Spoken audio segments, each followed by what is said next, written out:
એક આરબ અને તેનું ઊંટ હતું.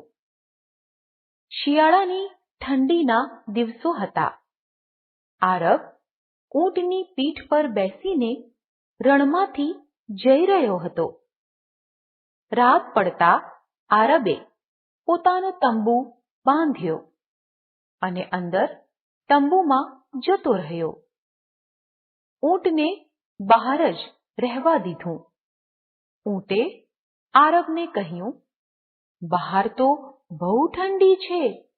શું હું મારી ગરદન અંદર તંબુમાં લઈ લઉં? આરબે કહ્યું, સારું, તું તારી ગરદન અંદર લઈ લે. ફરી પાછું ઊંટે કહ્યું, બહાર તો બહુ ઠંડી છે. શું હું મારા પગ અંદર લઈ લઉં?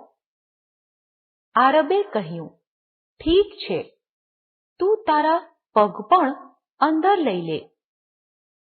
ઊંટે કહ્યું, બહાર બહુ ઠંડી છે. શું હું અંદર આવી જાઉં?